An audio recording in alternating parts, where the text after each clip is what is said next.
Bab 301, Sutra Yang Mulia Halbert. 4 hari kemudian, pria Taois kecil itu sepenuhnya dimurnikan oleh Wang Xiaolong. Kesadarannya perlahan-lahan terkikis oleh hari pengembalian asal langit dan bumi. Setelah kesadaran Taois kecil kelas dewa terhapus, Wang Xiaolong menelan pelet ke dalam tubuhnya, duduk dan mulai menjalankan taktik Asura, menyempurnakan khasiat obatnya. Energi dalam pelet roh tingkat dewa sebanding dengan ikan energi spiritual. Begitu memasuki tubuhnya, energi obat melonjak seperti gelombang kemarahan melalui keempat anggota tubuhnya dan seluruh tubuhnya. Laut Qi dan Dantian Wang Xiaolong menyerap energi obat dengan cara yang hiruk-pikuk. Aroma ramuan samar keluar dari tubuh Wang Xiaolong menyebar ke sekitarnya. Setengah bulan berlalu. Wang Xiaolong membuka matanya saat dia mengakhiri sesi kultivasinya. Dia telah sepenuhnya menyempurnakan pria Taois kecil itu setelah waktu setengah bulan. Sekarang, dia tidak hanya menstabilkan terobosannya baru-baru ini ke orde ke-10 Xiantian, kultivasinya juga meningkat, lebih dekat ke puncak orde ke-10 Xiantian awal. Membenamkan persepsinya secara internal untuk memeriksa kondisinya, dia mencatat bahwa garis meridiannya meluas sekali lagi dan menjadi lebih keras, bahkan esensi sebenarnya di dantiannya lebih padat. Wang Xiaolong sekali lagi menjalankan taktik Asura, menarik energi spiritual di sekitarnya, berputar dengan cepat ke arahnya. Pada kecepatan ini, mungkin bahkan kecepatan seorang ahli Saint Realm dalam menyerap energi spiritual tidak dapat bersaing dengan milikku. Wang Xiaolong berpikir pada dirinya sendiri. Sesaat kemudian, Wang Xiaolong berdiri, perhatiannya tertuju pada 3 botol batu giok yang tersisa di laci. Botol batu giok pertama yang dia periksa berisi pelet roh kelas dewa, bagaimana dengan yang lain? Dia hampir tidak bisa menahan kegembiraannya. Berjalan mendekat, dia membuka ketiga botol batu giok, dan memang, ketiga botol batu giok itu berisi pelet roh kelas dewa. Botol kedua yang dibuka Wang Xiaolong berisi pelet roh kelas dewa yang berbentuk harimau bersayap, pelet ketiga adalah naga banjir emas, dan botol keempat berisi rubah ungu. Kekuatan ketiganya, harimau bersayap, naga banjir emas, dan rubah ungu, jauh lebih lemah dibandingkan dengan Taois kecil tadi. Jadi, tidak membuang waktu lagi, Wang Xiaolong memurnikan dan menelannya satu per satu. Sementara Wang Xiaolong sibuk menyempurnakan pelet roh tingkat dewa, di dalam sebuah manor di sisi selatan kota segudang dewa, ekspresi yang sangat jelek tergantung di wajah Zhao Chen. Sudah hampir setengah tahun, Wang Xiaolong, bajingan tak berguna itu, masih bersembunyi di dalam kota. Apakah kamu yakin Wang Xiaolong, bajingan itu, telah berada di dalam halaman itu selama ini? Tanya Zhao Chen dengan muram. Pria berambut perak, Stuart Feng, melangkah maju, menjawab dengan rendah hati, orang-orang kami mengawasi halaman 24 jam sehari. Wang Xiaolong tidak pernah keluar dari halaman, hanya beberapa pengikutnya yang keluar sesekali.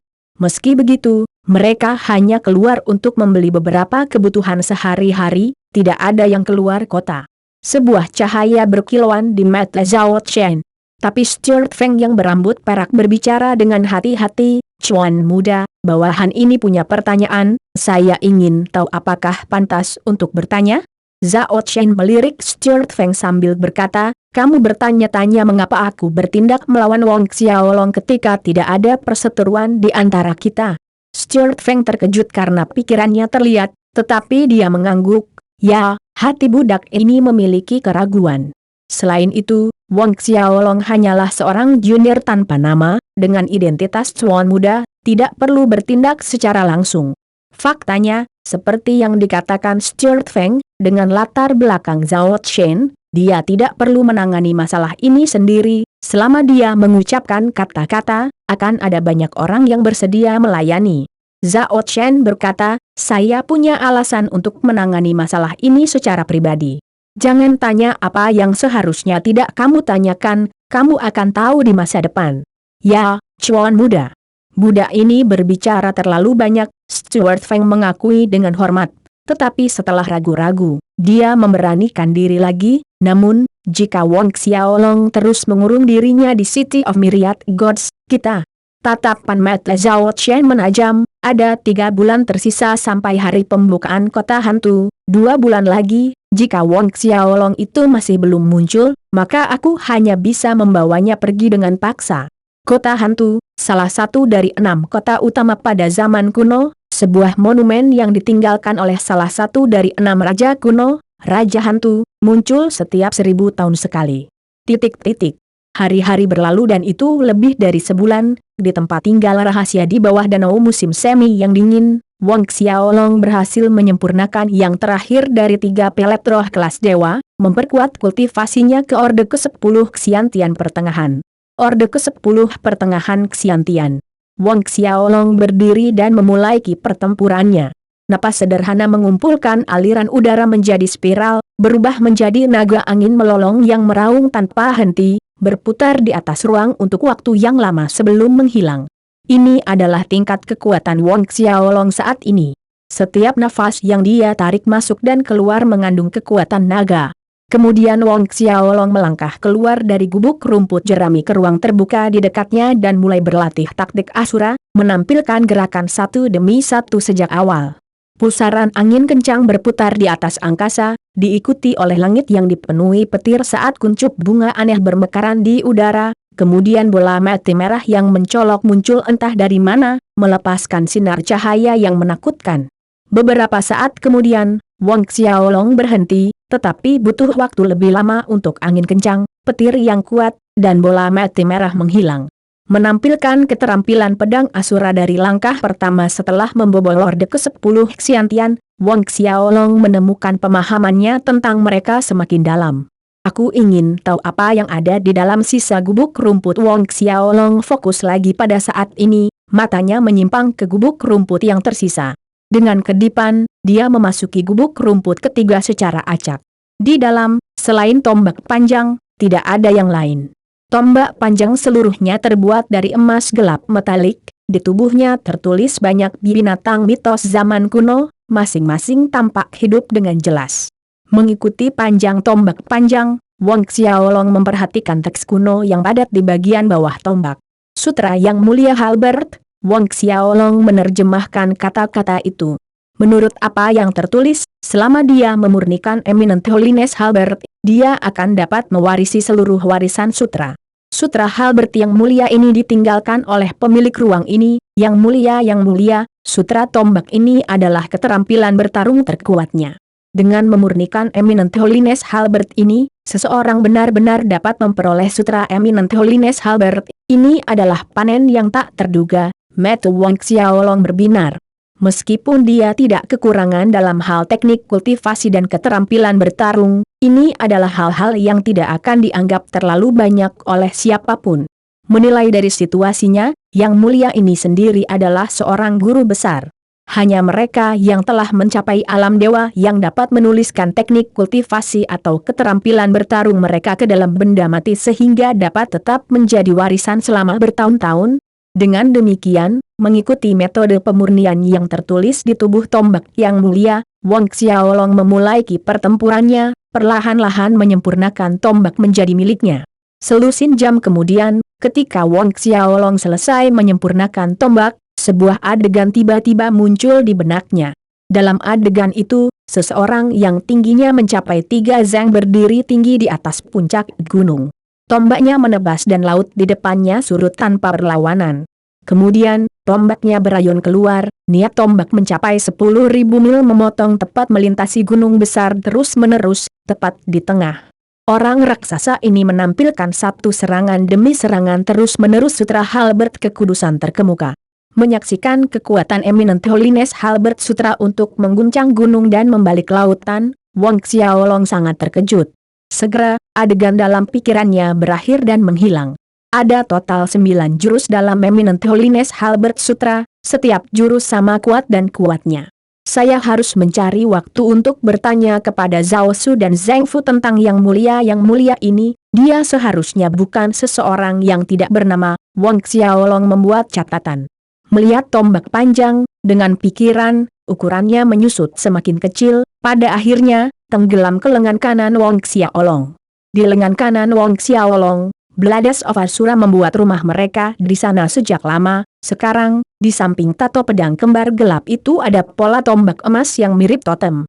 Bab 302, pernahkah Anda mendengar tentang harta karun surgawi? Menjaga eminent holiness halberd di tubuhnya, Wang Xiaolong berjalan ke gubuk berumput keempat. Di dalam gubuk rumput keempat, lukisan wanita cantik digantung di dinding dan tidak ada yang lain selain lukisan tersebut. Wang Xiaolong melihat sekeliling dan menghitung total 16 lukisan keindahan. 16 wanita cantik, semuanya berbeda, unik, lembut, tanpa hambatan, manis dan murni, memikat.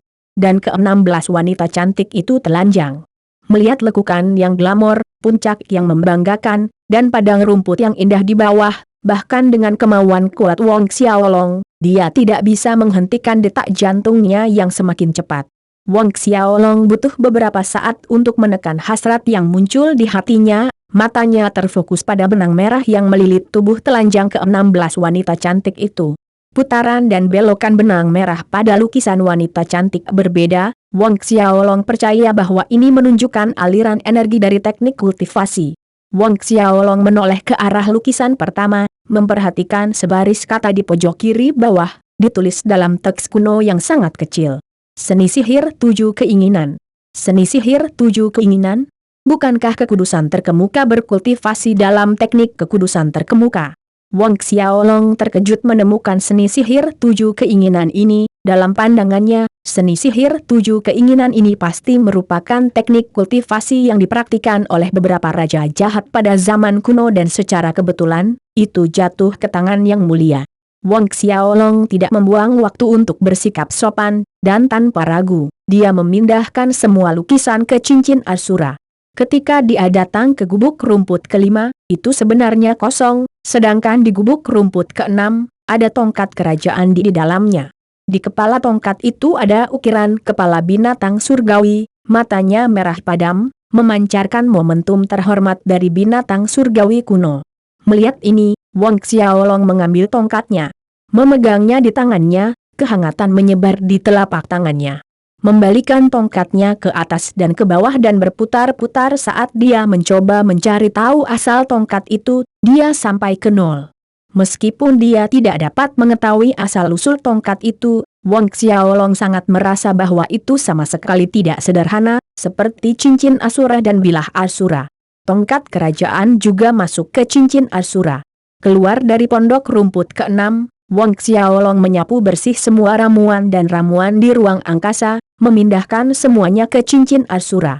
Setelah mengosongkan semua yang bisa dilihat mata, Wang Xiaolong menyebarkan indera spiritualnya ke setiap sudut ruang, mencoba untuk melihat apakah dia dapat menemukan teknik kekudusan terkemuka yang disebutkan pelet roh tingkat dewa yang disebutkan oleh lelaki Taois kecil itu. Dia tidak membutuhkan teknik kekudusan terkemuka ini, tetapi dia bisa memberikannya kepada keluarganya untuk berkultivasi. Namun, meskipun dengan hati-hati mencari setiap inci, Wang Xiaolong sangat kecewa, dia tidak menemukan petunjuk tentang di mana teknik kultivasi itu berada, jika itu benar-benar ada. Pada akhirnya, Wang Xiaolong meninggalkan ruang, meninggalkan mata air dingin menggunakan Godly MT. Ksumi. Dalam beberapa bulan terakhir, dengan ikan energi spiritual dan angin dingin biru yang diserap oleh Wang Xiaolong, rasa dingin yang sangat dingin di dasar celah telah sangat berkurang dibandingkan saat dia pertama kali tiba. Pada tingkat ini, semua udara dingin akan benar-benar hilang dari celah dalam waktu 1 tahun. Pada saat itu, Wang Xiaolong tidak lagi berdiam diri, mengingat Gunung Ksumi yang saleh kembali ke tubuhnya, dia terbang, langsung menuju ke tepi celah. Sebelumnya, Wang Xiaolong menggunakan lebih dari 10 jam untuk mencapai dasar celah dari atas, tetapi sekarang, dalam perjalanan pulang, kecepatannya menjadi 2 kali lipat. Dengan kecepatan luar biasa, Wang Xiaolong semakin dekat ke tepi celah. Pada saat yang sama, di tepi celah, 2 sosok duduk dalam posisi meditatif. Mereka tidak lain adalah orang-orang yang sama yang tertarik oleh raungan naga dan tetap tinggal untuk menjaga kemungkinan lahirnya harta karun, guru dan murid, Fenggong dan Daili. Tapi beberapa bulan berlalu dan apa yang disebut harta karun yang mereka nantikan juga tidak muncul. Fenggong menatap jurang maut, penantian berbulan-bulan ini telah menguras kesabarannya. Apakah penilaiannya salah? Jika ada harta yang lahir, itu akan terwujud sejak lama. Tuan, mungkin kita bisa mencoba turun lagi? Tanya Daily. Feng Gong mengangguk setuju dan berdiri, memutuskan untuk turun ke celah itu lagi. Dia tidak mau pergi begitu saja seperti ini. Tapi, saat dia bersiap untuk melompat dari tepi, suara angin yang menusuk datang dari bawah, mengejutkan kedua orang itu. Saat berikutnya, mereka melihat siluet terbang dari celah dengan kecepatan tinggi. Ketika mereka menyadari itu adalah manusia, baik Feng Gong maupun Daily tercengang.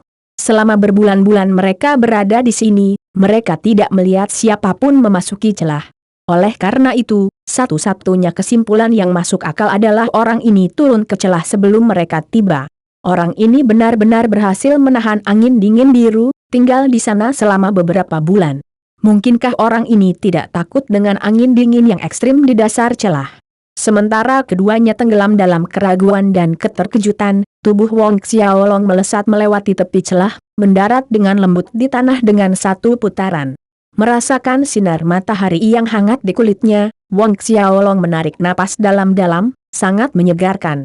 Setelah sekitar 7 hingga 8 bulan, dia akhirnya kembali ke permukaan. Rasanya seperti seumur hidup penuh berlalu. Kemudian Wong Xiaolong memandang Feng Gong dan Daily.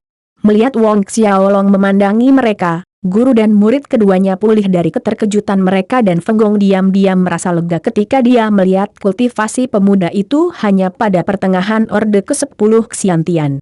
Tuan, harta karun di dasar celah, mungkin orang ini tahu.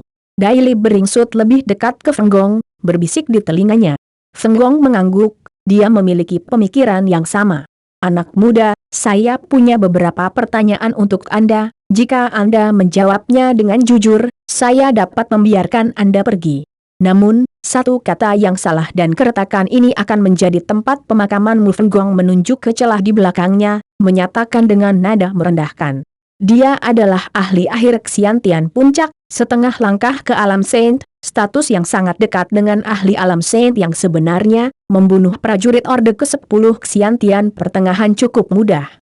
Sejak dia turun ke dasar celah, Wong Xiaolong menemukan gua budidaya yang mulia, menelan buah merah menyala, memurnikan ikan energi spirit shell, pelet roh tingkat dewa dan kekuatannya meningkat secara monumental, sehingga dia dalam suasana hati yang baik. Mendengar kata-kata Feng Gong tidak membuatnya marah sedikit pun, diam-diam tersenyum di dalam hatinya, dia memandang Feng Gong, apa yang ingin kamu ketahui? Berapa lama kamu tinggal di bawah? Feng Gong bertanya. Wong Xiaolong merenung, menghitung waktu dengan cepat dan menjawab, kira-kira 7 bulan. 7 bulan. Feng Gong dan muridnya bertukar pandang, keduanya terheran-heran. Menghitung waktu yang mereka habiskan di sini, itu hampir 4 bulan, namun pemuda berambut hitam di depan mereka sebenarnya ada di sini 3 bulan di depan mereka, turun ke dasar celah. Kamu memiliki harta yang bisa memblokir elemen dingin yang ekstrim. Tanda seru mata Feng Gong terbakar keserakahan saat mereka menatap tajam ke arah Wong Xiaolong. Wong Xiaolong memperlihatkan senyum tipis melihat ekspresi kedua orang ini, benar. Siluet Feng Gong berkedip begitu dia mendengar jawabannya. Kedua tangannya membentuk cakar, dia tiba di depan Wong Xiaolong dalam sekejap, mencengkeram bahu Wong Xiaolong, matanya tajam seperti ujung pedang saat dia menuntut. Bicaralah, ada apa? Serahkan. Jika tidak, Wong Xiaolong tetap acuh tak acuh, membiarkan cakar pria itu mencengkeram bahunya. Cahaya menyilaukan berkilauan dari telapak tangannya saat sebuah gunung emas kecil muncul di tengah telapak tangannya. Energi Buddhisme yang melimpah segera melonjak seperti gelombang pasang, memancarkan lingkaran emas yang memesona. Itu tidak lain adalah Godly MT. Ksumi. Feng Gong terpesona, api menari-nari dengan tergesa-gesa di matanya, ini tanda seru. Meskipun dia gagal mengenali benda ajaib itu, dia tahu bahwa gunung emas kecil itu luar biasa. Wong Xiaolong tertawa, pernahkah kamu mendengar tentang harta karun surgawi? Harta karun surgawi, tanda seru Feng Gong dan Daily berseru dengan keras pada saat bersamaan. Kamu bermaksud mengatakan bahwa ini adalah harta karun surgawi? Tanda seru Feng Gong menatap tajam gunung Ksumi yang saleh di telapak tangan Wong Xiaolong, napasnya semakin berat. Tentu saja dia pernah mendengar tentang harta karun surgawi, setiap harta karun surgawi mengandung kekuatan dan kekuatan misterius. Tangan Fenggong gemetar, satu tangan bergerak, menjangkau ke arah gunung ketuhanan. Semi di telapak tangan Wang Xiaolong. Bab 303, biarkan aku mengalami kekuatan alam setengah orang suci. Menonton dengan tenang saat jari-jari Fenggong hendak menyentuh gunung Sumi yang saleh, Wang Xiaolong membalik telapak tangannya dengan gerakan sangat kecil, menyebabkan jari-jari Fenggong jatuh di udara kosong. Fenggong, yang sangat gembira berpikir bahwa harta karun surgawi akan menjadi miliknya, tercengang sesaat. Tepat ketika dia hendak bertindak untuk membunuh Wang Xiaolong dan merebut harta karun surgawi, Wang Xiaolong berbicara, "Tidakkah kamu ingin bertanya tentang harta karun di dasar celah? Apakah Anda tidak ingin tahu harta apa yang saya ambil dari sana?" Fenggong menghentikan tindakannya, tertegun. Pada saat ini, kekuatan yang kuat melonjak keluar dari tubuh Wang Xiaolong, memukul mundur tubuh Fenggong, membuatnya terhuyung mundur lebih dari 10 meter. "Anda!"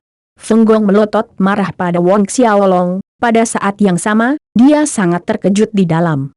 Sebelum Fenggong dapat mengatakan sepatah kata pun, semburan cahaya terang lainnya melintas di telapak tangan Wang Xiaolong. Ketika cahaya terang memudar, itu mengungkapkan batang jamur aura 7 warna di telapak tangan Wang Xiaolong, bersinar dalam cahaya yang cemerlang. Jamur roh 7 warna. Baik Fenggong dan Daily berseru serempak. Mata Fenggong bersinar dengan keserakahan. Jamur roh 7 warna adalah ramuan kelas atas untuk orang-orang yang mengolah ki pertempuran. Batang jamur roh 7 warna yang berusia lebih dari 1000 tahun sudah langka, di atas 10.000 tahun dianggap sebagai harta karun, tak ternilai harganya. Dengan penglihatannya yang tajam, hanya satu pandangan yang diperlukan Fenggong untuk memperkirakan usia jamur roh 7 warna sekitar 30 hingga 40.000 tahun. 30 hingga 40.000 tahun jamur roh 7 warna. Napas Fenggong semakin berat. Pada saat singkat itu, cahaya menyilaukan lainnya melintas di tangan Wang Xiaolong. Kali ini, sebuah tanaman kecil dengan 9 daun berwarna ungu muncul di sebelah jamur, memancarkan lingkaran ungu yang mulia dan bermartabat. 9 daun rumput ungu mata Fenggong berwarna merah cerah seolah-olah darah akan menetes darinya. Rumput ungu 9 daun. Obat penyembuhan suci yang legendaris. Menelan 9 daun rumput ungu melebihi 1000 tahun dapat menyembuhkan luka seseorang terlepas dari seberapa seriusnya hanya dalam waktu beberapa bulan, jika itu di atas 100.000 tahun, bahkan jika meridian dan pembuluh darah rusak dan laut ki hancur, mengambil 10.000 tahun rumput ungu 9 daun dapat sepenuhnya menyembuhkan kerusakan. Rumput ungu 9 daun ini seharusnya sama dengan jamur roh 7 warna, sekitar 30 hingga 40.000 tahun, 30.000 tahun rumput ungu 9 daun. Namun, Wang Xiaolong tampaknya sedang ingin bermain-main dengan Fenggong, flash lainnya, dan lainnya, dan lainnya. Buah verfit yang ginseng darah ungu berbentuk manusia. Teratai hijau jasper. Satu demi satu obat mujarab legendaris terwujud terus-menerus. Fenggong sangat bersemangat sehingga dia mulai berteriak dengan tidak masuk akal, tubuhnya gemetar seolah-olah dia menderita epilepsi. Muridnya bahkan lebih memalukan Daily mengompol karena terlalu bersemangat. Menatap rangkaian ramuan legendaris, perhatian Fenggong teralihkan, melupakan soal harta karun surgawi. Wang Xiaolong secara acak memilih selusin ramuan dari beberapa ratus yang dia miliki. Ketika Wang Xiaolong merasa itu cukup merangsang, dia akhirnya berhenti. Terkekeh pelan saat dia melihat ekspresi Fenggong dan Daily, dia berkata, "Di dasar celah, saya tidak hanya menemukan ramuan ini, saya juga menemukan 4 pelet roh kelas dewa. Pelet roh tingkat dewa 4 pada saat itu." Fenggong dan Daily keduanya terlihat gemetar. Selain itu, keempatnya adalah pelet roh ilahi bermutu tinggi. Wang Xiaolong menambahkan dengan sangat serius. Pelet roh ilahi tingkat tinggi. Kaki mereka menjadi lemah di lutut. Tapi aku makan dan memurnikan semuanya, Wang Xiaolong melanjutkan. Apa? 2 orang yang bergoyang karena kegembiraan menjadi kaku seolah-olah disambar petir, hampir tersandung ke tanah. Kamu mengambil semuanya, dimurnikan, tanda seru. Kemerahan di mata Fenggong semakin dalam saat dia menatap Wang Xiaolong seolah dia tidak sabar untuk menelan Wang Xiaolong utuh ke dalam perutnya. Hatinya berdarah memikirkan 4 pelet roh tingkat dewa. Pelet roh ilahi bermutu tinggi 4 di antaranya. Dia telah terjebak di puncak Orde ke-10 Xiantian akhir selama lebih dari 200 tahun, tidak dapat menerobos. Jika dia memiliki 4 pelet roh ilahi itu, kemungkinan dia menerobos ke alam Saint akan meningkat secara drastis menjadi 9/10. Anda, bagaimana Anda bisa menelan semuanya? Feng Gong memelototi Wang Xiaolong dengan amarah dan kebencian, meraung ke arah Wang Xiaolong karena emosinya, seolah-olah keempat pelet roh ilahi bermutu tinggi itu miliknya. Wang Xiaolong seharusnya tidak berani memperbaikinya, itu dimaksudkan untuknya. Wang Xiaolong menahan senyumnya yang mekar, mengapa saya tidak bisa menelannya? Saya menemukan 4 pelet roh tingkat dewa itu. Tanda petik ganda tutup. Feng Gong tersentak kembali ke masa kini, memang, keempat pelet roh tingkat dewa itu ditemukan oleh pemuda ini. Nak, dengan patuh serahkan harta karun surgawi, jamur roh 7 warna, rumput ungu 9 daun, dan ramuan lainnya. Mendapatkan kembali ketenangannya, Feng Gong berhenti gemetar, dan memerintahkan Wang Xiaolong, demi harta karun surgawi dan ramuan ini, aku akan mengizinkanmu pergi. Meskipun Feng Gong merasa aneh dengan perilaku Wang Xiaolong, begitu mudahnya mengungkapkan harta karun surgawi dan ramuan yang tak ternilai itu, dia tetap tidak terlalu peduli dengan hal ini. Hanya Orde ke-10 Xiantian pertengahan. Belum lagi Orde ke-10 Xiantian pertengahan, bahkan prajurit Orde ke-10 Xiantian akhir tidak dapat mengambil lebih dari 100 gerakan darinya. Pada titik ini, Dai Li mendekati Feng Gong dari belakang, menggosok tangannya dengan gembira dan seringai puas. Tuan, ramuan itu, bisakah saya? Tanda tanya. Feng Gong menatap muridnya sendiri dan mengangguk, jangan khawatir, kamu akan mendapatkan bagianmu. Nanti, Purple Blood Ginseng berbentuk manusia itu bisa diberikan padamu. Dai Li bergidik kegirangan, berulang kali berterima kasih kepada Feng Gong, terima kasih guru, terima kasih guru. Feng Gong melambaikan tangannya dengan acuh tak acuh dan Dai Li dengan hormat mundur ke samping. Feng Gong mengalihkan perhatiannya kembali ke Wang Xiaolong, dengan nada tidak tergesa-gesa dia bertanya, nak, apakah kamu sudah memikirkannya? Apakah Anda akan memilih untuk menyerahkan harta karun surgawi dan ramuan kepada saya dan meninggalkannya utuh atau terkubur di dasar celah ini? Saya menyarankan Anda untuk tidak menyimpan harapan untuk melarikan diri. Saya telah mencapai puncak kultivasi Xiantian akhir lebih dari 200 tahun yang lalu, dan sekarang saya sudah setengah langkah ke alam Saint. Sebelum saya, tidak mungkin Anda bisa melarikan diri. Kabur. Wang Xiaolong diam-diam menggelengkan kepalanya, melihat ke sisi lain dengan minat geli. Half Saint. Harta karun surgawi dan obat mujarab ada di tanganku, datanglah dan ambillah dariku jika kamu bisa. Selain itu, Wang Xiaolong ingin mengukur sejauh mana kekuatannya saat ini. Setengah orang suci adalah kandidat terbaik. Jika itu adalah puncak rata-rata Orde ke-10 Xiantian akhir, Wang Xiaolong benar-benar tidak akan membuang-buang waktu.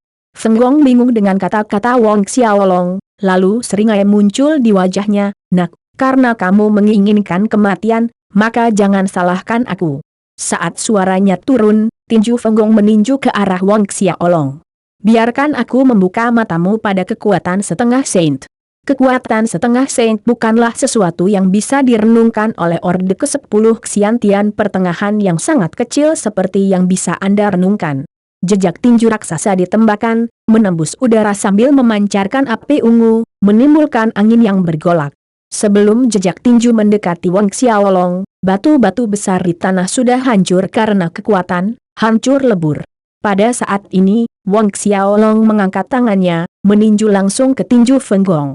Feng Gong mencibir mengejek menyaksikan tindakan Wang Xiaolong, kecerobohan naif. Orde ke-10 Xiantian yang sangat kecil ingin memblokir serangan setengah Saint-nya dalam tabrakan frontal. Dia sudah bisa melihat adegan di mana Wang Xiaolong diledakkan menjadi daging cincang oleh pukulannya. Pada titik ini, tinju Wang Xiaolong dan Feng Gong akhirnya bertabrakan, menghasilkan ledakan yang menggelegar. Debu dan pasir beterbangan ke udara saat gelombang kejut yang mengerikan melonjak ke arah Feng Gong. Wajah Feng Gong menegang, tangannya dengan cepat menyerang gelombang kejut yang melonjak, berhasil menyebarkan energi mengerikan yang bergulir ke arahnya. Meski begitu, dia terpaksa mundur dengan canggung untuk jarak yang cukup jauh. Lingkungan sekitar tiba-tiba jatuh ke dalam keheningan yang mematikan. Daily membayangkan tuannya dengan mudah berurusan dengan pemuda berambut hitam dan dia melihat dirinya menyempurnakan ginseng darah ungu berbentuk manusia. Melihat tuannya dipaksa mundur lagi dan lagi, mulutnya membulat seukuran telur ayam. Sedangkan Feng Gong tidak lagi bergerak saat dia berdiri di sana. Bab 304, kembali ke kota segudang dewa. Angin menderu kencang. Sesaat kemudian Feng Gong tersentak, melihat Wong Xiaolong. Mustahil. Bagaimana bisa Orde ke-10 Xiantian pertengahan yang remeh memblokir kekuatan setengah tinju Saint-nya? Bagaimana mungkin dia yang didorong mundur? Dia menolak untuk percaya. Tiba-tiba, Feng Gong berteriak dengan keras, aliran energi hitam keunguan melonjak dari tubuhnya saat iblis kalajengking bertanduk 6 muncul di belakangnya dan jiwanya segera berubah. Garis-garis hitam dan ungu menutupi wajah Feng Gong, membuatnya tampak ganas dan menakutkan. Kalajengking iblis di langit. Feng Gong melompat ke udara, kedua tangannya membentuk cakar, meluncurkan serangan ke Wong Xiaolong, mirip dengan kalajengking iblis raksasa. Melihat ini, Wong Xiaolong tidak berani meremehkan lawannya, dengan cepat berubah menjadi fisik asura. Wings of Demon memanjang dari punggungnya dan siluetnya menghilang dengan kabur saat dia memulai ki pertempurannya. Juga membentuk tangannya menjadi cakar, Wong Xiaolong menghadapi musuh dengan serangan serupa. Seketika area itu dipenuhi dengan gelombang udara jahat, mengembun menjadi banyak hantu yang melolong gerakan pertama cakar iblis asura, ratapan ribuan iblis. Setelah menerobos ke Orde ke-10 Xiantian, cakar iblis asura Wong Xiaolong dapat membentuk entitas yang solid, mewujudkan 50 hingga 60 hantu sekaligus. Momentumnya 100 kali lebih dahsyat daripada sebelum petualangan prerifnya. Mendengarkan hantu melolong, Feng Gong merasakan hawa dingin yang sedingin es merayapi hatinya.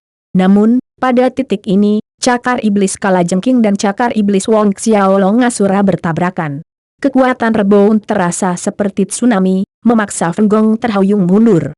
Memanfaatkan kesempatan ini, Wong Xiaolong mengirim telapak tangan lain ke arah Feng Gong. Kekuatan telapak tangan tumpang tindih dan berlipat ganda, mengirimkan lingkaran cahaya emas yang menyebar terus-menerus, menjulang di atas bumi. Tapak pengikat dewa. Feng Gong terkejut melihat lingkaran cahaya emas keluar dari telapak tangan Wong Xiaolong.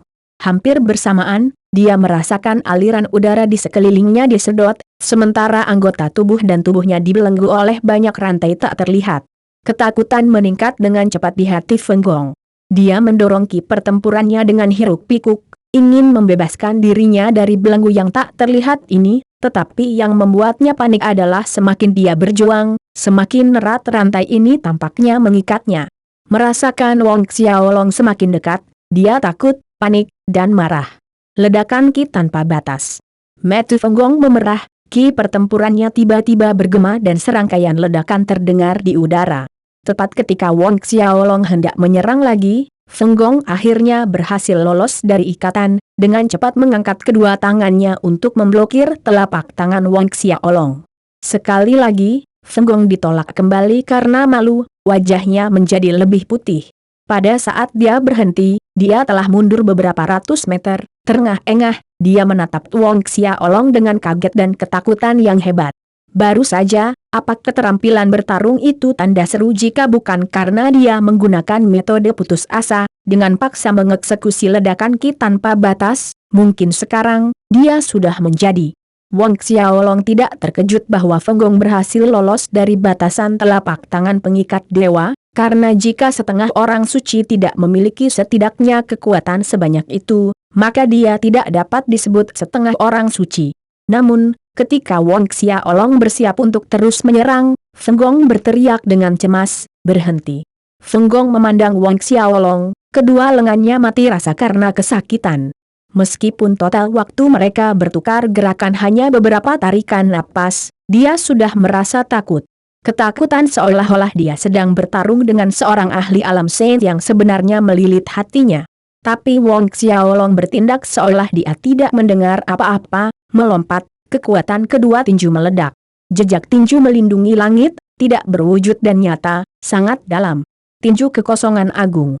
Ini adalah pertama kalinya Wong Xiaolong menggunakannya untuk melawan musuh. Melihat tinju raksasa memenuhi langit, Feng Gong melompat mundur, menghindar. Pada saat yang sama, Telapak tangannya sesekali menyerang ke arah langit, ledakan dan ledakan terdengar tinggi satu demi satu. Meski begitu, Great White Divine Fist masih mendarat di dada Feng Gong. Mengeluarkan geraman teredam, darah menyembur dari mulut Feng Gong dalam jumlah besar, sementara tubuhnya terlempar ke belakang seperti layang-layang yang patah. Ketika dia berhasil merangkak berdiri, dia melihat Wong Xiaolong memegang tombak panjang di tangannya. Dengan goyangan, tombak panjang itu menusuknya, mengangkat lapisan ombak besar yang mirip dengan lautan yang terbalik. Gagal menghindar, Feng Gong ditarik ke dalam gelombang energi yang menerjang, meledakkan jubahnya berkeping-keping. Sebelum Feng Gong jatuh ke tanah, tombak panjang muncul entah dari mana, menembus dadanya dengan ujung keluar dari belakang, rasa sakit yang tajam keluar dari dadanya. Feng Gong menatap dengan bengong ke tombak panjang yang tertancap di dadanya, matanya menelusuri panjang tombak ke ujung yang lain, tempat Wong Xiaolong berdiri. Keduanya mendarat di tanah. Dan Wong Xiaolong mengeluarkan Eminent Holiness Halberd. Feng Gong terhuyung-huyung lebih dari selusin langkah, hampir tidak bisa menahan tubuhnya agar tidak bergoyang. Darah mengalir tanpa henti dari lubang di dadanya bahkan saat tangannya mencengkeramnya. Merasakan darahnya sendiri merembes tak terkendali, Feng Gong tiba-tiba tersenyum, senyum yang menahan keputusasaan. Boleh aku tahu, di tangan siapa aku jatuh? Feng Gong memandang Wong Xiaolong, setiap kata mendesah menyakitkan. Wong Xiaolong. Wong Xiaolong menjawab dengan dingin. Wong Xiaolong? Suara lemah Feng Gong mengulangi nama itu, pada akhirnya, tubuhnya jatuh bersamaan dengan suaranya. Aku lupa memberitahumu, aku juga mendapatkan Eminent Holiness Halberd ini dari bawah. Kata Wong Xiaolong, menatap Feng Gong dengan merendahkan. Mata Feng Gong berangsur-angsur redup dan tertutup. Setengah orang suci mati di tangan Ordo ke-10 Xiantian pertengahan. Di kejauhan, menyaksikan kematian gurunya, Daili menjadi bisu. Sebenarnya, pertempuran Wong Xiaolong dengan Feng Gong, dari awal hingga akhir, hanya berlangsung selama selusin napas. Semuanya terjadi begitu cepat sehingga Daili kesulitan memproses apa yang terjadi tepat di depan matanya. Wong Xiaolong melangkah ke arah Daili, membuat Daili tersentak bangun dari keterkejutannya hingga gawatnya situasinya. Anda. Hanya ada teror di matanya selain teror. Kakinya bergerak mundur seperti kayu, Daili tiba-tiba bingung. Sementara Daili masih dalam keadaan linglung, tombak panjang Wong Xiaolong mengular ke depan, menusuk dada Daili dalam satu serangan cepat sebelum ditarik keluar. Saat itu tepat tengah hari, dan di bawah sinar matahari yang cerah, Eminent Holiness Halberd berkilau dengan lingkaran cahaya yang mulia, tidak ada setetes darah pun di panjang bilahnya. Wong Xiaolong mengembalikan tombak ke lengannya setelah menghargainya sebentar. Sesaat kemudian, Wong Xiaolong telah melepas dua cincin spasial dan membakar kedua tubuh itu. Menghilang dalam sekejap, dia menuju ke kota Myriad Gods. Sudah 7 bulan, saya tidak tahu apakah Yaovi, momok itu, masih ada di kota. Segudang dewa cahaya tajam bersinar di mata Wong Xiaolong saat memikirkan Yaovi. Mudah-mudahan, Yaovi belum meninggalkan kota. Ada juga Zhao Chen itu. Namun, Wong Xiaolong meragukan Zhao Chen. Dia sangat yakin bahwa dia tidak menyinggung Zhao Chen sebelumnya, jadi tidak ada dendam untuk dibicarakan. Tapi, mengapa Zhao Chen ingin berurusan dengannya? Selain itu, seolah-olah Zhao Chen ini mengenalnya. Wong Xiaolong melesat di udara, tampak seperti garis cahaya biru yang memotong ruang. 1 jam kemudian, Wong Xiaolong tiba di City of Myriad Gods. Kembali ke kota segudang dewa, Wong Xiaolong pertama-tama menuju ke halaman tempat Qin Yang dan yang lainnya berada. Saat Wong Xiaolong muncul di gerbang kota-kota Myriad Gods, di dalam sebuah manor di sisi selatan, Zhao Chen adalah orang pertama yang menerima berita tentang kemunculan Wong Xiaolong. Mendengar laporan bawahannya, Zhao Chen menatap Stuart Feng dengan dingin, menyatakan, bukankah kamu mengatakan kita memiliki orang yang mengawasi halaman itu 24 jam sehari, bahwa Wong Xiaolong tidak melangkah keluar dari halaman itu? Tanda seru. Sekarang dia kembali dari luar kota, bagaimana kamu menjelaskan ini? Tanda seru. Lapisan keringat dingin menghiasi dahi Stuart Feng, tidak tahu bagaimana menjawabnya. Wong Xiaolong meninggalkan kota Myriad Gods, kapan ini? Dia benar-benar tidak tahu. Zhao Chen mencibir, saya tidak berharap anak itu kembali lagi setelah pergi. Karena kamu berani untuk kembali, maka kali ini, kamu bahkan tidak boleh bermimpi untuk meninggalkan kota Segudang Dewa lagi. Setelah berurusan denganmu, saatnya melakukan perjalanan ke kota hantu. Bab 305, mengapa saya harus lari? Awalnya, Zhao Chen telah memutuskan untuk menangkap Wang Xiaolong di halaman kediamannya, tetapi sekarang Wang Xiaolong telah kembali, sangat bagus. Pesan ke bawah, beritahu sampah itu untuk tidak mengkhawatirkan Wang Xiaolong saat ini, tunggu sampai aku di sana sebelum bergerak. Zhao Chen mengambil pesanan di Stuart Feng. Ya, Chuan muda. Stuart Feng bergegas menenangkan Zhao Chen. Beberapa saat kemudian, Zhao Chen memimpin sekelompok bawahan ahli menuju ke halaman Wang Xiaolong. Di sisi lain, Wang Xiaolong melangkah ke dalam halaman. Melihat Wang Xiaolong kembali, Qin Yang, Li Fei, Jie Dong, dan Fan Encheng bersemangat tinggi, keempatnya dengan cepat naik untuk menyambut Wang Xiaolong. Memberitahu mereka untuk berdiri, Wang Xiaolong menanyakan tentang situasi umum dalam periode ketidakhadiran ini. Mendengarkan laporan Qin Yang, tampaknya anak buah Zhao Chen telah mengawasi setiap gerakan mereka selama berbulan-bulan ini. Wang Xiaolong mencibir ke dalam. Menyebarkan indera spiritualnya, tubuhnya menghilang dalam kekaburan, dan ketika dia muncul kembali di halaman, Qin Yang melihat tangannya memegang 4 tahanan pria paruh baya berjubah brokat. Dengan jentikan santai, dia melemparkan keempat orang itu ke sudut halaman.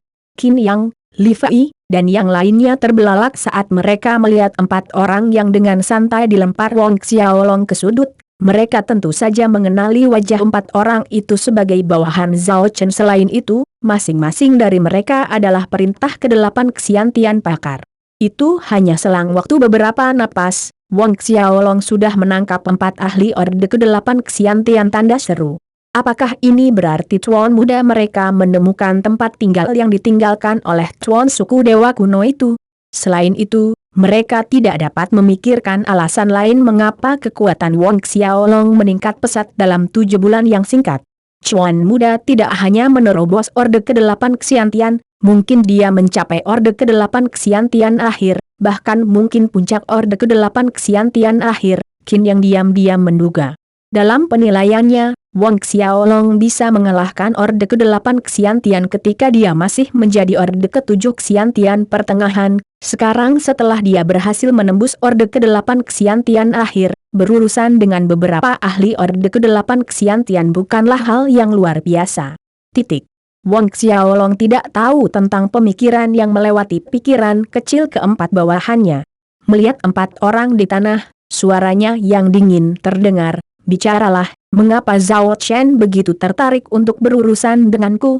Wang Xiaolong benar-benar ingin tahu mengapa seseorang yang tidak memiliki permusuhan atau dendam ingin mengganggunya. Mereka berempat mengabaikan pertanyaan Wang Xiaolong, semua mengangkat kepala dan memelototinya. Salah satu dari mereka mencibir, "Pun, jika kamu bijak, ayo kita pergi sekarang, jika tidak, kamu bahkan tidak akan bisa mengharapkan kematian nanti." Itu benar, dengan patuh lepaskan kami sekarang, Cuan muda, kami mungkin akan meninggalkanmu dengan mayat utuh. Pria lain menambahkan dengan jijik. Apakah begitu? Ekspresi Wang Xiaolong sedingin es. Tangannya terulur dan membuat gerakan menggenggam dan kedua orang itu terbang langsung ke tangan Wang Xiaolong. Leher mereka dicengkeram erat di tangan Wang Xiaolong, suaranya yang sedingin es terdengar, "Kalau begitu aku akan meninggalkanmu dengan mayat utuh sekarang." Selesai mengatakan itu, Wang Xiaolong menekan jari-jarinya, langsung mematahkan leher mereka. Ketika kedua tubuh itu jatuh ke tanah, mata mereka melotot tak percaya, Wang Xiaolong benar-benar berani membunuh mereka. 2 orang yang tersisa menatap ketakutan pada tubuh rekan mereka. Kesombongan yang sombong tadi sirna tanpa bekas, hanya menyisakan teror di wajah mereka. Wang Xiaolong perlahan mendekati mereka. "Kamu, jangan bunuh kami." Kedua pria itu mundur dengan panik. Berbicara. "Kenapa Zhao Chen harus mengejarku?" Mata Wang Xiaolong tajam dan dingin. "Kami tidak tahu, sungguh, kami benar-benar tidak tahu. Pelayan Feng hanya memerintahkan kami untuk mengawasi gerakanmu. Mengapa tuan muda ingin berurusan denganmu? Kami benar-benar tidak tahu." Kedua pria itu mengoceh tentang segalanya untuk harapan tipis untuk bertahan hidup. Karena seperti itu, tidak ada gunanya menjaga kalian berdua tetap hidup, Wang Xiaolong berkomentar, tanpa sepatah kata pun, tinjunya meninju udara.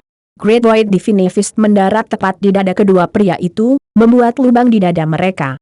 Qin Yang, Li Fei, Jie Dong, dan Fan Enceng melompat melihat Wang Xiaolong membunuh keempat orang tanpa ragu-ragu. Lagi pula, keempat orang ini adalah anak buah Zhao Chen. Chuan muda, bukankah lebih baik jika kita meninggalkan kota segudang dewa ini sekarang? Qin Yang melangkah maju dan bertanya dengan hati-hati. Zhao Chen tidak akan membiarkan masalah membunuh bawahannya pergi. Meninggalkan? Wang Xiaolong menoleh ke langit yang jauh, saya khawatir kita tidak akan berhasil sekarang. Tepat ketika Qin Yang dan yang lainnya bingung dengan jawaban Wang Xiaolong, beberapa titik hitam muncul di cakrawala, bergerak dengan kecepatan luar biasa ke arah mereka. Zhao Chen, Qin Yang dan tiga lainnya memucat. Wang Xiaolong menyaksikan beberapa titik yang mewakili Zhao Chen dan orang-orangnya semakin besar dan dekat. Dia mencibir, berpikir tindakan Zhao Chen ini sangat cepat, sepertinya dia diberitahu saat dia melewati gerbang kota. Wang Xiaolong berdiri di tempat yang sama, tidak menunjukkan ekspresi apapun, menunggu kedatangan Zhao Chen. Beberapa saat kemudian, Zhao Chen dan bawahannya akhirnya mendarat di halaman tempat Wang Xiaolong berada. Zhao Chen mendarat di tengah halaman, dan matanya mengamati sekeliling. Saat dia melakukannya, dia melihat empat tubuh bawahannya dan wajahnya tenggelam dengan muram. Menghadapi Wang Xiaolong, suaranya cemberut, kamu berani membunuh mereka. Seperti kata pepatah, lihat tuannya sebelum kamu memukul anjingnya, terlebih lagi, dia bahkan membunuh mereka. Dia tahu Wang Xiaolong sadar bahwa keempat orang ini adalah anak buahnya. Wang Xiaolong balas dengan acuh tak acuh, mengapa saya tidak berani? Zhao Chen menatap tajam ke arah Wang Xiaolong, cahaya biru melintas di matanya dan dia tiba-tiba tertawa terbahak-bahak. Wang Xiaolong, kamu benar-benar berpikir aku tidak akan berani membunuhmu hanya karena He Yun Xiong tua yang berkabut itu melindungimu. Biarkan aku mencerahkanmu, siapapun yang menyinggung perasaanku, tidak peduli siapa itu, tidak bisa hidup. Api biru muncul dari tubuh Zhao Chen, menari dengan liar. Api biru menjilat udara, menaikkan suhu sekitar 10 kali lebih tinggi, seolah-olah seluruh halaman jatuh ke dalam magma yang mendidih. Qin Yang dan yang lainnya tercengang melihat air di dalam guci besar di sudut menguap setetes demi setetes, berubah menjadi untaian kabut. Aliran gelombang panas melilit mereka berempat, menyebabkan rasa sakit yang membakar di daging mereka. Pada titik ini, Steward Feng yang berambut perak melangkah maju, Chuan muda, tolong izinkan budak ini untuk bertindak, membunuh prajurit Xiantian belaka akan mengotori tanganmu. Steward Feng ini juga seorang ahli alam saint, oleh karena itu dia tidak menempatkan Wang Xiaolong, seorang prajurit Xiantian di matanya. Tidak dibutuhkan. Zhao Chen mengangkat satu tangan. Melihat Wang Xiaolong, seringai puas muncul di wajahnya, saya akan melakukannya sendiri, saya ingin membiarkan He Yun Xiong, orang tua itu, tahu bahwa orang yang ingin saya bunuh, tidak ada yang bisa menyelamatkan. Ya, Chuan muda. Mendengar ini, Steward Feng dan bawahan lainnya mundur ke samping. Wang Xiaolong juga mengisyaratkan kelompok Qin Yang untuk menyingkir. Zhao Chen memandang Wang Xiaolong yang tenang dan senyum acuh tak acuh melengkung di sudut mulutnya. Ini pertama kalinya aku melihat seseorang di ambang kematian masih bisa mempertahankan ketenangan seperti itu. Melihat kurangnya reaksi Wang Xiaolong, Zhao Chen tidak lagi terburu-buru untuk membunuhnya. Baginya, membunuh Wang Xiaolong hanyalah hitungan detik dan menit. Apakah kamu begitu yakin kamu bisa membunuhku? Wang Xiaolong tidak keberatan dengan kata-kata Zhao Chen, menunjukkan ekspresi acuh tak acuh. Zhao Chen sejenak bingung mendengar kata-kata Wang Xiaolong, seolah-olah dia baru saja mendengar lelucon paling lucu di dunia dan dia tidak bisa menahan tawa. Melihat ini, Steward Feng dan sisa bawahannya juga tertawa terbahak-bahak. Menurut pendapat mereka, kata-kata itu sangat konyol dan konyol. Seorang ahli alam saint tidak bisa membunuh prajurit Xiantian yang kecil dan sangat kecil? Jika seorang ahli alam saint ingin memusnahkan seorang prajurit Xiantian, tanpa diragukan lagi, itu hanya masalah meremas seekor semut. Mereka belum pernah mendengar tentang seorang prajurit Xiantian yang memiliki kemampuan untuk melarikan diri dari seorang ahli alam Saint. Zhao Chen akhirnya berhenti tertawa, tetapi masih ada kegembiraan di matanya saat dia melihat ke arah Wang Xiaolong. Kamu pikir kamu bisa lari dariku? Lari? Mengapa saya harus lari? Wang Xiaolong bertanya sebagai balasan.